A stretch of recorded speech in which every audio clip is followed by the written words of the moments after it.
Hello and welcome to Synopsis IAS. My name is Krishna. इस lecture में हम geography और जियोलॉजी दोनों ऑप्शनल के लिए पढ़ रहे हैं जियोमॉर्फोलॉजी। अगला टॉपिक है वेदरिंग। इस लेक्चर में हम बेसिकली वेदरिंग को डिफाइन करने की कोशिश करेंगे, इंट्रोडक्शन देखेंगे, फिर कुछ थिंकर्स के पर्सपेक्टिव समझेंगे कि थिंकर्स ने इसके बारे में क्या कहा है। फिर हम बात करेंगे controlling factors of erosion, W D Thornbury की जो थ्योरीज हैं। फिर इसके बाद वन बाय वन उनको थोड़ा समझने की कोशिश करेंगे, स्ट्रक्चर, स्लोप, क्लाइमेट, वेजिटेशन, इन सब का क्या रोल है। इसके बाद हम जियोमॉर्फिक सिग्निफिकेंस ऑफ वेदरिंग भी समझेंगे, जिसमें हम देखेंगे वेदरिंग एंड सॉइल फॉर्मेशन क्या है, erosion, lowering of surface, landform evolution, इनमें क्या रोल है। देन इसके बाद टाइप ऑफ वेदरिंग में फिजिकल वेदरिंग, उसके types, and then chemical weathering, उसके types, and then biological weathering, उसके टाइप्स। ये चीज़ हम देखने की कोशिश करेंगे। अपार्ट फ्रॉम दैट कुछ एडवांस्ड स्टडी मटेरियल भी मैंने आपको दिया है कि अगर आप और ज़्यादा पढ़ना चाहो फिजिकल वेदरिंग में। सबसे पहले हम ये देखते हैं इससे रिलेटेड क्वेश्चंस क्या है। मास मूवमेंट और लैंडस्लाइड के साथ ये टॉपिक हम पढ़ते हैं। अगर मैं ज्योग्राफी ऑप्शनल में डायरेक्टली बात करूं तो सिलेबस में ये डायरेक्टली वेदरिंग या मास मूवमेंट नहीं लिखा है। ये जो आता है एंडोजेनेटिक और एक्सोजेनेटिक फोर्सेस, इसके अंदर आता है ये चैप्टर जब हम पढ़ते हैं। अगर इसके रिलेटेड हम क्वेश्चंस देखें तो वेदरिंग और मास मूवमेंट से रिलेटेड जो क्वेश्चंस हैं आप देखोगे कि process of mechanical and chemical weathering पूछ लिए। मैकेनिकल फिजिकल वेदरिंग एक ही चीज़ होती है। उनका रिलेशन विद सॉइल फॉर्मेशन, ये क्वेश्चन बहुत ज़्यादा इंपॉर्टेंट है, weathering and soil formation. In fact geology optional में तो लिखा ही है वेदरिंग का सॉइल फॉर्मेशन के साथ में स्टडी करनी है उसमें। अगला क्वेश्चन जो 97 में पूछा 20 मार्क्स का, वेदरिंग एंड सॉइल फॉर्मेशन। अगला क्वेश्चन 2010 में पूछा, ये कहते हैं कि वेदरिंग एक कॉम्प्लेक्स फिनोमिना है जिसमें नंबर ऑफ प्रोसेस होते हैं और जो वेरियस फैक्टर से गवर्न है। तो प्रोसेस मतलब टाइप्स ऑफ वेदरिंग, एंड जो फैक्टर्स हैं वो हम जो अभी हमने बात की ना कि किन किन सब हेडिंग में हम पढ़ रहे हैं, ये देखो सारी चीज़ें स्टैंडर्ड बुक्स में मिल जाती है। तो यहाँ कंट्रोलिंग फैक्टर्स हैं। इन फैक्टर्स के अलावा हम ये देखेंगे जो डब्ल्यू डी थॉर्नबरी की थ्योरीज हम अप्लाई करने की कोशिश करेंगे। देन जो टाइप ऑफ वेदरिंग है इसे वेदरिंग प्रोसेस भी कहते हैं, राइट, ये हो गया। देन इसके बाद जो 2014 में क्वेश्चन पूछा था, 14 के बाद अभी तक नहीं पूछा, तो डेफिनेटली मास मूवमेंट और वेदरिंग से क्वेश्चन आने के चांसेस हैं। 14 में पूछा वेदरिंग और मास वेस्टिंग को या मास मूवमेंट को एक्सप्लेन कर दो, उनका जियोमॉर्फिक सिग्निफिकेंस। तो जो हेडिंग्स हमने कवर की हैं वो सारी आप देख रहे हो कि यहाँ पर एग्जाम में पूछिए। जियोमॉर्फिक सिग्निफिकेंस बुक की हेडिंग है, देखो सविंदर सिंह में सीधे लिखा हुआ है, उसी बुक से हमने मेन कंटेंट उठाया। Apart from that other book से भी कंटेंट डेफिनेटली लिया है, ठीक है। इसके बाद अगर मैं जियोलॉजी ऑप्शन में बात करूँ तो अगर आप सिलेबस में देखोगे तो जियोमॉर्फोलॉजी एंड रिमोट सेंसिंग जो टॉपिक है, यहाँ आपको देखिएगा कि जब हम basic concepts of geomorphology, basically जो थ्योरीज हैं डब्ल्यू डी थॉर्नबरी वाली, वो हम पढ़ लेते हैं। उसके बाद सिलेबस का पहला टॉपिक है वेदरिंग एंड सॉइल फॉर्मेशन, अगला टॉपिक है मास वेस्टिंग। तो मास वेस्टिंग हम देख चुके हैं। वेदरिंग से रिलेटेड जो क्वेश्चंस हैं आप देखोगे, थोड़ा जियोलॉजिकल एस्पेक्ट भी आपको देखने हैं। पहले इन्होंने क्या कहा, वेदरिंग क्या है, डिफरेंट प्रोसेस, मतलब टाइप्स की बात कर रहे हैं। टाइप में एग्जाम्पल भी दे दो, ठीक है, ये हम कवर कर रहे हैं। 2021 का ही क्वेश्चन है, लेटेस्ट क्वेश्चन है। 3 main controlling factor of soil formation, हमने 4 देखे हैं, ठीक है। Modern soil differ from paleo soil, तो इसको हम सॉइल में ज़्यादा कवर करेंगे, बट वेदरिंग उसमें से एक इंपॉर्टेंट फैक्टर है। Then weathering and mass wasting पे शॉर्ट नोट लिख दो। फिजिकल वेदरिंग केमिकल वेदरिंग से कैसे अलग है। देन ये सेडिमेंटोलॉजी का क्वेश्चन है कि जब फेल्सपार की वेदरिंग होती है तो कौन से सेडिमेंट्री मिनरल्स फॉर्म होते हैं, तो ये वहाँ हम पढ़ेंगे। फिर ये क्वेश्चन है सॉइल टाइप और उनका रिलेशन ग्राउंड वाटर जियोलॉजी के साथ में क्या है, तो इसको हम इसकी यूनिट 6 में पढ़ेंगे जहाँ ग्राउंड वाटर जियोलॉजी पढ़ते हैं। देन टाइप ऑफ वेदरिंग, इतने क्वेश्चंस यहाँ आपको जियोलॉजी ऑप्शन से दिखते हैं। अपार्ट फ्रॉम दैट ये टॉपिक आपका जीएस में तो इंपॉर्टेंट है ही। अगर आप ज्योग्राफी ऑप्शनल की प्लेलिस्ट में ये लेक्चर्स एक्सेस करना चाहते हो, synopsis IAS geography optional lecture series आप सर्च करना, यहाँ मिल जाएंगे। जियोलॉजी के लेक्चर्स आपको जो फ्री लेक्चर्स हैं वो यहाँ मिलेंगे। मैं इस बार काफ़ी सारे लेक्चर्स लेने वाला हूँ ज्योग्राफी और जियोलॉजी। और वेबसाइट पर अगर आप जाओगे ऑप्शंस में जियोलॉजी एंड ज्योग्राफी, यहाँ ऑप्शंस आप देख सकते हो। जियोलॉजी ऑप्शनल के बारे में आप देख लेना, यहाँ क्या क्या है, सोर्स ऑफ क्वेश्चंस कैसे आ रहे हैं, क्या क्या हमारी अप्रोच है, वो सारी चीज़ें हमने बात की। देन ज्योग्राफी ऑप्शनल में भी आपको ये सारी चीज़ें मिलेंगी। फ्री मटेरियल जो ज्योग्राफी का है वो आप जियोलॉजी के लिए ज़रूर यूज़ करना, राइट। तो ये 4-5 मिनट आपके लिए काफ़ी इंपॉर्टेंट थे। आपको ये समझना है स्कोप ऑफ दिस टॉपिक क्या है, एग्जाम में क्या पूछ सकता है इससे। तो वेदरिंग की बात करते हैं। हमने मास मूवमेंट की बात की थी। मास मूवमेंट में क्या था, एक जगह डिसइंटीग्रेशन ऑफ रॉक हुआ और वो ग्रेविटी के साथ में नीचे खिसक गई, ठीक है, मूव कर गई। बट वेदरिंग एक इन सिटू प्रोसेस है। मास मूवमेंट है दैट फॉलोज वेदरिंग, वेदरिंग हो जाएगी उसके बाद मास मूवमेंट होगा, तो इसीलिए वेदरिंग को स्टैटिक प्रोसेस कहते हैं। आप देख रहे हो ना, ये रॉक यहाँ रखी हुई, तो यहीं पर ये डिसइंटीग्रेशन हो गया। ये रॉक यहाँ रखी है, यहीं ये ब्रेक हो गई। ये रॉक यहाँ रखी है, ये मूव नहीं हुई है। जब ये मूव हो जाएगी या ये मूव होने लगी है तो इसे हम मास मूवमेंट कहेंगे। तो ये चीज़ आप ध्यान रखना। मास मूवमेंट की जब हम डेफिनेशन की बात करते हैं तो क्लियरली अगर आप डेफिनेशन देखो, down slope movement of weathered rock weathering पहला प्रोसेस है, उसके बाद मास मूवमेंट आता है जब ग्रेविटी इन्वॉल्व हो जाती है। यहाँ पर वेदरिंग हुई, उसके बाद ये नीचे मूव कर गया। मास मूवमेंट और लैंडस्लाइड रिलेटेड टॉपिक्स हैं। लैंडस्लाइड हम कहाँ पढ़ते हैं, हैजार्ड के कॉन्टेक्स्ट में, तो वो हमने यहाँ कवर किया हुआ भी, लैंडस्लाइड एज अ हैजार्ड पढ़ेंगे, ठीक है, पढ़ा चुका हूँ वैसे मैं ऑलरेडी, ठीक। तो वेदरिंग की डेफिनेशन याद रखना, ठीक है। अब देखो आगे बढ़ने से पहले थिंकर्स व्यू, ये सारी चीज़ें ठीक है, मैं आपको एग्जाम के लिए अपने नोट्स दिखाया था जिनका यूज़ करके मेरे मार्क्स 170 के ऊपर है और 150 के ऊपर है पेपर 1 में। देखो नोट्स क्या है, इस लेवल के आप नोट्स बनाओगे कि वेदरिंग की एक डेफिनेशन लिखी, disintegration of rock in situ from massive to plastic stage, B B Polynov की बात कर दी, no transport, then controlling factor 1 2 3 4 5 लिख दिए। यहाँ आप ज़्यादा डिटेल में नहीं जाओगे नोट्स बनाते हुए, आपको इसी लेवल के नोट्स बनाने हैं। आपको ये सारी थ्योरीज आनी चाहिए, ये थॉर्नबरी की थ्योरीज है। आप बस ये मेंशन कर रहे हो अपने नोट्स में कि जब भी वेदरिंग की बात करेगा तो जो स्ट्रक्चर वाली थ्योरी है WD थॉर्नबरी की, वो मैं यहाँ पर उसको इनवाइट कर लूँगा, इनिशिएट कर दूंगा। स्लोप की थ्योरीज, क्लाइमेट की थ्योरीज, वेजिटेशन की जो ट्राइकार्ट एंड कैलियक्स की थ्योरी है वो वाली, देन सिग्निफिकेंस, आपको इन चीज़ों को एक्सप्लेन करना है। ये वाली फिगर अभी मैं इनफैक्ट आपको एक्सप्लेन भी करूँगा, ये बहुत अच्छी फिगर है, इससे बेटर फिगर आपको वेदरिंग के लिए नहीं मिल सकती। वेदरिंग और क्लाइमेट के साथ इसका क्या रिलेशन है, ग्लेशियल पेरीग्लेशियल, ये है। इसके बाद फिजिकल वेदरिंग 1 पेज के नोट्स, क्योंकि एग्जाम में आप इतना लिख नहीं पाओगे, इनफैक्ट इतना भी नहीं लिख पाओगे, तो आपको क्या करना है, आप टाइप लिखोगे एग्जाम में, थर्मल एक्सपेंशन डिफाइन किया क्यों होता है, एक एग्जांपल दिया, ठीक है, कुछ छोटे मोटे फिगर बना दो, ठीक है। देन टाइप लिखोगे exfoliation due to temperature and wind, आगे आपने एग्जांपल लिखा, आगे बढ़ गया। प्रेशर रिलीज एंड अनलोडिंग, आपने शीटिंग, स्पेलिंग एंड कैम्बरिंग बना दी, ठीक है। फ्रीज और डिसइंटीग्रेशन, बस इतना इतना ही हम लिख पाते। 1 पेज आपका यहाँ हो गया। बायोकेमिकल वेदरिंग के बारे में हमने यहाँ पॉइंट्स लिख लिए, देन केमिकल वेदरिंग के बारे में यहाँ पॉइंट्स लिख लिए 1 पेज में। तो आप देखो इस तरह से चीज़ें एग्जाम में आपको प्रेजेंट करनी होती है। आप ये चीज़ देखो कि ये जो नोट्स हैं क्लियरली एग्जाम की डायमेंशन में नोट्स बनाए, आप भी ऐसे करो, ठीक। खैर ठीक है, हम डिटेल में एक बार देखते हैं। थिंकर्स पर्सपेक्टिव, सबसे पहला तो हमने यहाँ बात करी ली थी, वेदरिंग इन सिटू है। तो अगर हम CD ऑलियर के टर्म्स में बात करें, ठीक है, 1969 में इन्होंने क्या कहा कि weathering breakdown and alteration of minerals है। तो उससे होता क्या है, जो न्यू प्रोडक्ट आते हैं वो इक्विलिब्रियम में होते हैं, न्यू फिजियो केमिकल कंडीशन, ठीक है। सपोज ये आपका एक रॉक थी, एक रॉक रखी थी, अब यहाँ टेम्परेचर बढ़ने लगा, ठीक है, तो इसमें बेसिकली ब्रेक डाउन हो जाएगा। तो जो new physical and chemical condition है उनके साथ इक्विलिब्रियम होगा। इक्विलिब्रियम दुनिया का सबसे इंपॉर्टेंट कॉन्सेप्ट है। इक्विलिब्रियम एक डायनेमिक कॉन्सेप्ट है और हमेशा ये खुद को रीइस्टेब्लिश करता है, राइट। देखो अगर यहाँ पर टेम्परेचर नहीं बढ़ा होता तो ये पत्थर जो रॉक है ये ऐसी कैसी रहनी थी, कुछ इश्यूज ही नहीं थे, लेकिन क्योंकि टेम्परेचर बढ़ा तो ये ब्लॉक डिसइंटीग्रेशन हो गया, बीच से क्रैक हो गया। तो बस इनका यही कहना है कि जो भी आपका न्यू स्टेट है वो नई कंडीशन से इक्विलिब्रियम में रहेगी। ये CD ऑलियर है, हिंदी ट्रांसलेशन भी है, आप इंग्लिश में चीज़ें लिखी हुई हैं, अगर आपको लगे आप यहाँ से इनकी हेल्प भी ले सकते हो, एंड इनका हेल्प से आप डेफिनेटली हिंदी मीडियम वाले स्टूडेंट्स पढ़ो। BV पॉलिनोव कहते हैं मैसिव टू क्लास्टिक स्टेट में जब रॉक जाती है, वेदरिंग वो है, ठीक है। मैसिव मतलब बड़े पैमाने से, क्लास्टिक मतलब छोटे स्टेज में, क्लास्टिक रॉक्स आपने पढ़ी होंगी ना, छोटी छोटी रॉक्स। आर्थर होम्स ने बहुत अच्छी बात कही थी कि वेदरिंग, 2 चीज़ें कही इन्होंने, कहा कि जो भी सब एरियल प्रोसेसेस हैं, फॉर एग्जाम्पल रेनफॉल है, फॉर एग्जाम्पल फ्रोस्टिंग है, फॉर एग्जाम्पल ग्लेशियल एक्शन है, फिर कास्ट एक्शन है, इस तरह के आपके बहुत सारे एक्शन हो सकते हैं, ठीक है। इन सब का total effect summation sigma of these all subaerial processes, उनकी वजह से जो डिके और डिसइंटीग्रेशन रॉक होता है, चट्टानों का क्षय और विघटन होता है, उसे हम अपक्षय कहते हैं या वेदरिंग कहते हैं, ठीक है। एंड यहाँ पर एक चीज़ जो इन्होंने बताई है, there is no large scale transport of product.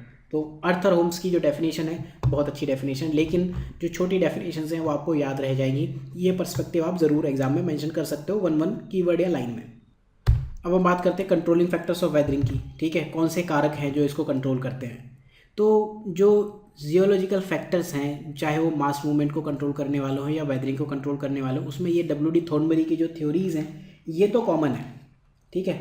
Apart from that mass movement में हमने डीजे वार्ने के फैक्टर्स देखे हैं, एंड वेदरिंग में तो आप इन्हीं फैक्टर्स को डिटेल में एक्सप्लेन करोगे। पहली चीज़ geological structure, process, slope, climate, vegetation. देखो इनके बारे में जो कंटेंट है ना, अगर आप बुक के कंटेंट पे भी जाओ या कैसे भी जाओ, वहाँ ये सब चीज़ें लिखी हुई हैं, लेकिन जब आप ये एक्सप्लेन करो, ये कुछ एग्जांपल्स, केस स्टडीज़ वगैरह लिखी हुई हैं, यहाँ मैंने दे दी, लेकिन जब आप ये एक्सप्लेन करो तो ये geological structure theory of WD थॉर्नबरी ज़रूर एक्सप्लेन करो। तो जो मेन कंट्रोलिंग फैक्टर्स हैं उसमें आता है structure, process, slope, climate and vegetation.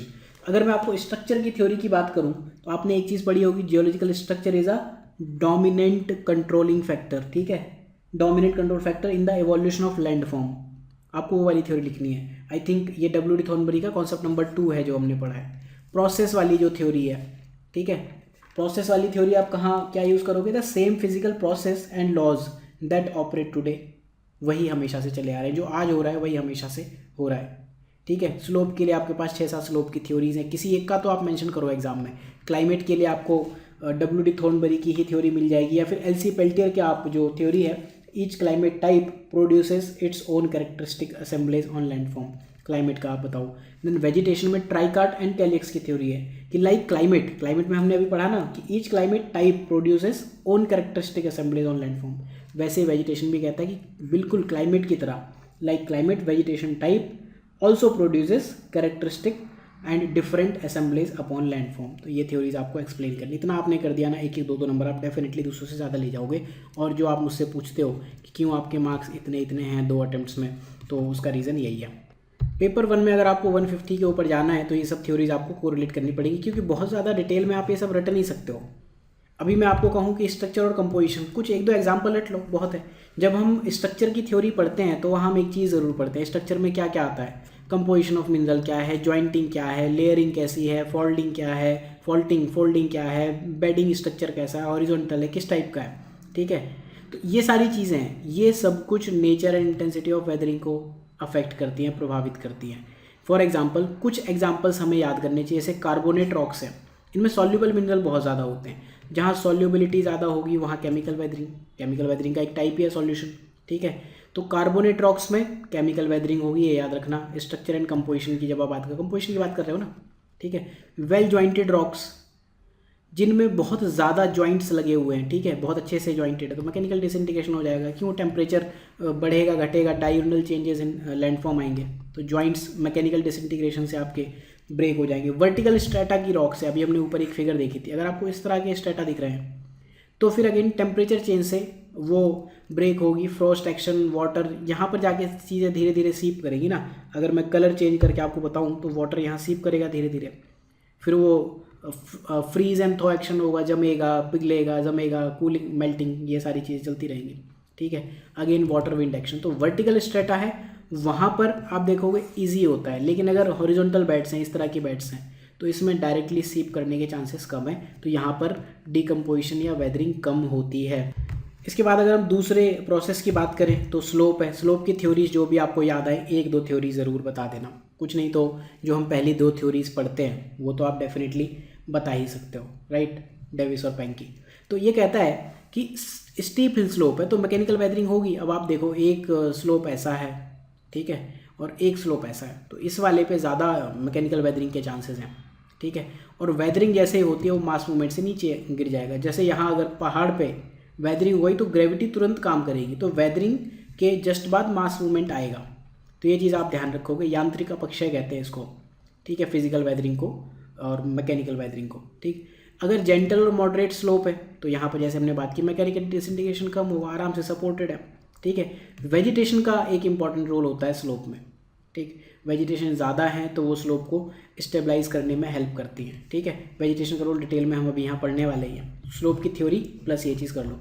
Then एक चीज़ जो आपको सविंदर सिंह बहुत अच्छे से डेप्थ में पढ़ोगे तभी आपको ये चीज़ समझ आएगी, ठीक है। अगर आपने ये फिगर समझ लिया तो नीचे जो कुछ भी लिखा हुआ है ये आपको समझ आ जाएगा, ये आपको रटने की नीड नहीं है, ठीक। ये केस स्टडीज आपको समझ आएंगी, ठीक है। तो सबसे पहले इसमें आप क्या करोगे, क्लाइमेटिक कंट्रोल थ्योरी जो थॉर्नबरी की है, एल.सी. पेल्टियर वाली, वो आप बता दो, इन लोगों ने किसी ने काम किया, 1-2 नाम तो बता दो। अब देखो ये फिगर आप समझने की कोशिश करो। इस फिगर में क्या है, एक्स एक्सिस पे तो है रेनफॉल, ठीक है, मीन एनुअल रेनफॉल, और रेनफॉल इन जनरल यहाँ को हम बढ़ाते हैं ना, यहाँ देखना इन्होंने जो एल.सी. पेल्टियर ने बनाया था इमेज, यहाँ 0 है इनका, ठीक है, और यहाँ को इंक्रीज हो रहा है 0, 50, 100, ये इधर को बढ़ रही है रेनफॉल। यहाँ ये वाला zone maximum rainfall and maximum temperature वाला जोन, बस इसी को आप क्लाइमेट से रिलेट करोगे। टॉपिक क्या है कि क्लाइमेटिक टाइप आपके इसको प्रभावित करते हैं वेदरिंग को। देखो यहाँ पर क्या है, जहाँ पर आप देखोगे कि रेनफॉल मिनिमम है एंड टेम्परेचर भी कम है, वहाँ आपको मैकेनिकल वेदरिंग दिखेगी। Moderate mechanical weathering, strong mechanical weathering, moderate mechanical weathering, slight mechanical weathering. ले देके ये मैंने येलो कलर क्यों किया यहाँ पर, क्योंकि आपको थोड़ा सा डिस्टिंग्विश कर पाओ कि यहाँ पर मॉडरेट मैकेनिकल वेदरिंग हो रही है, यहाँ टेम्परेचर भी कम है और रेनफॉल भी कम है। अब यहाँ देखो टेम्परेचर बढ़ गया, रेनफॉल भी बढ़ गया, तो स्ट्रॉन्ग केमिकल वेदरिंग है, टेम्परेचर जहाँ ज़्यादा होगा, ठीक। मॉडरेट केमिकल वेदरिंग, जैसे जैसे रेनफॉल या टेम्परेचर में डिफरेंस आ रहा है, moderate chemical weathering with frost action. Frost क्यों होगा? क्योंकि टेम्परेचर आप देखो 0 के आसपास है, यहाँ फ्रोस्टिंग होगी, यहाँ नीचे तो फ्रोस्टिंग नहीं हो सकती ना। देन यहाँ पर टेम्परेचर तो ज़्यादा है लेकिन रेनफॉल नहीं है, तो वेरी स्लाइट वेदरिंग होती है, ठीक है। और कूलिंग बहुत है लेकिन रेनफॉल बहुत ज़्यादा है, तो इतना ज़्यादा ठंडा है, वहाँ पर भी आप देखोगे वेदरिंग कम दिखेगी, ठीक। तो इस फिगर को अगर मैं क्लाइमेट वाले फिगर से रिलेट करूँ, वो भी एलसी पेल्टर का ही फिगर है, या आप चाहे तो बना लेना। देखो इस जोन में ग्लेशियल है, पेरीग्लेशियल है, बोरियल है, maritime climate, savanna, arid, semi arid, arid यहाँ हो गए, ठीक है, मॉडरेट एंड ये इक्वेटोरियल क्लाइमेट, ये आप बना के रखो साथ में, इन दोनों को रिलेट करना। आपको अब समझ में आ रहा होगा ना, टेम्परेचर भी हाई है और रेनफॉल भी है, ये इक्वेटोरियल क्लाइमेट है, ये एरिड हो गया, ये सेमी एरिड हो गया, यहाँ कहीं मानसून आएगा, सवाना आएगा जहाँ मॉडरेट रेनफॉल है, ठीक। तो अब आपने क्या देखा, जहाँ टेम्परेचर और रेनफॉल दोनों कम है वहाँ मैकेनिकल वेदरिंग दिखेगी, जहाँ ये दोनों ज़्यादा है वहाँ केमिकल वेदरिंग दिखेगी। तो ये देखो, यही बस एग्जांपल्स लिखे हैं, बस दैट्स इट। इसी को आपको एक्सप्लेन कर देना उस फिगर को। ह्यूमिड ट्रॉपिकल में केमिकल वेदरिंग ज़्यादा डोमिनेंट होगी, क्यों? वाटर और टेम्परेचर ज़्यादा, मैकेनिकल वेदरिंग हम देख चुके हैं कम है। ट्रॉपिकल और सेमी एरिड में मैकेनिकल डिसइंटीग्रेशन ज़्यादा डोमिनेंट है। एक फैक्टर अगर आप बात करोगे डायurnal चेंज ऑफ टेम्परेचर है, ठीक है। ड्राई टेम्परेट क्लाइमेट है, आप देख रहे हो वहाँ पर ड्राई एरिया में, ठीक है, मैकेनिकल वेदरिंग दिख रही है, ठीक, ऊपर की तरफ जहाँ रेनफॉल कम दिख रही है। ये देखो यहाँ पर रेनफॉल यहाँ कम है, ये मैकेनिकल वेदरिंग आपकी किस जोन में है? अगर मैं रेनफॉल के कॉन्टेक्स्ट में भी देखूँ ना, तो ये मतलब 150 से ऊपर तो केमिकल वेदरिंग है, लेकिन जो ये वाला जोन है 50, 100, ये सब मैकेनिकल वेदरिंग वाला जोन है। तो ड्राई वाले जो जोन्स हैं, ठीक है, और टेम्परेट जोन है जहाँ टेम्परेचर भी आप देखो कम है, तो ड्राई टेम्परेट लगभग यहाँ कहीं आ रहा है, ठीक। तो उसमें भी आप देखोगे मैकेनिकल वेदरिंग ज़्यादा है, केमिकल वेदरिंग आपको कम दिख रही है। देन अगला अगर आप देखो कोल्ड क्लाइमेट में आपने देखा मैकेनिकल डिसइंटीग्रेशन बिल्कुल ही कम है, ठीक है। अब जहाँ परमानेंट आइस शीट है वहाँ मैकेनिकल और केमिकल वेदरिंग दोनों ही खत्म हो रही, ऊपर हम देख चुके हैं, परमानेंट आइस शीट वाला हम एरिया देख चुके हैं। मॉनसून क्लाइमेट में क्या है, अल्टरनेट रहता है ना, alternate dry and wet month. तो जब ड्राई मंथ होगा तो उसके अकॉर्डिंग मैकेनिकल, वेट मंथ होगा तो केमिकल वेदरिंग, बस सिंपल। तो आपको बेसिकली पूरा ये फिगर एक्सप्लेन करना है। पूरा मास मूवमेंट आप इस एक फिगर से खत्म कर सकते हो, कार्सन एंड किर्बी से, सारे प्रोसेस, सारे टाइप एंड वेदरिंग जो आपने देखा क्लाइमेट, पूरा इस एक फिगर से आप खत्म कर सकते हो, ठीक। वेदरिंग एंड सॉइल फॉर्मेशन भी अभी हम देखेंगे सिग्निफिकेंस में, वहाँ भी इसका रोल आएगा कि किस तरह से सॉइल फॉर्मेशन में इस पूरे फिगर का रोल है। आप ये फिगर ज़रूर बनाना एग्जाम में, ठीक। देन इसके बाद डब्ल्यू डी थॉर्नबरी की जो ये थ्योरी है जो मैंने बताई थी, each climatic type produces characteristic assemblies, ये आप ज़रूर एक्सप्लेन कर सकते हो। अगला टॉपिक देखते हैं इस लेक्चर के लिए, रोल ऑफ वेजिटेशन। तो ट्राइकार्ट एंड कैलियक्स, इन्होंने जो थ्योरी दी थी, आई थिंक 1972 की इनकी थ्योरी है, यस इट इज़ ऑफ 1972। तो इन्होंने ये कहा था, like climate vegetation type also produces distinctive assemblies of landform. अब वेदरिंग है ना, दोनों चीज़ों से है, वेजिटेशन प्रेजेंस है तो भी वेदरिंग अफेक्ट हो रही है और एब्सेंस है तो भी अफेक्ट हो रही है। क्यों? क्योंकि अगर प्रेजेंस है, ठीक है, तो वो रूट्स के थ्रू रॉक को बाइंड करती है, मिट्टी को बाइंड करके रखती है, तो उसे वेदरिंग से रोकती है, ठीक है।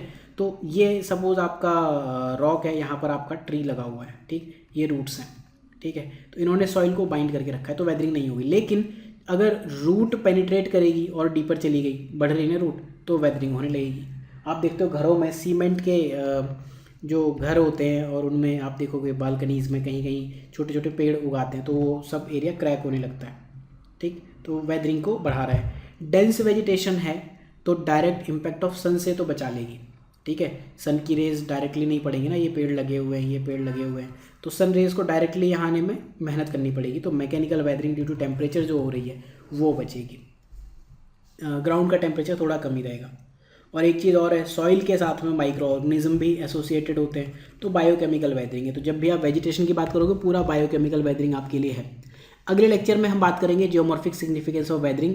आपको आई थिंक ये चीज़ समझ में आ रही होगी क्या करना है, जो मैं बात करता हूँ टॉपिक सब टॉपिक की, कि किस तरह से ऑप्शनल तैयार करना है। अगर आप ये लेक्चर्स देखो, how to score 300+ and how to score 320+, इन दोनों लेक्चर्स में मैंने ज्योग्राफी और जियोलॉजी में केस स्टडी लेके ही बताया है, तो आपको समझ आएगा प्रीवियस ईयर से हमें कैसे रिलेट करना है। और बिलीव मी, ये सारी हेडिंग्स स्टैंडर्ड बुक्स की हैं, ऐसा नहीं है कि प्रीवियस ईयर में पूछ लिया इसलिए मैंने यहाँ पर दे दिया। ये जो समरी है सविंदर सिंह की है, स्टाइलर है एंड कुछ और बुक्स हैं जो आप रेफ़र कर सकते हो। So thank you for watching, have a good day. Enrol करने के लिए अगर आप पेड कोर्स में इनरोल करना चाहते हो, do visit synopsis IAS portal and free resources के लिए भी आप यहाँ पर विजिट कर सकते हो। बिलीव मी, इससे बेटर कोर्स आपको UPSC के लिए नहीं मिलेगा इन दोनों ऑप्शनल्स में।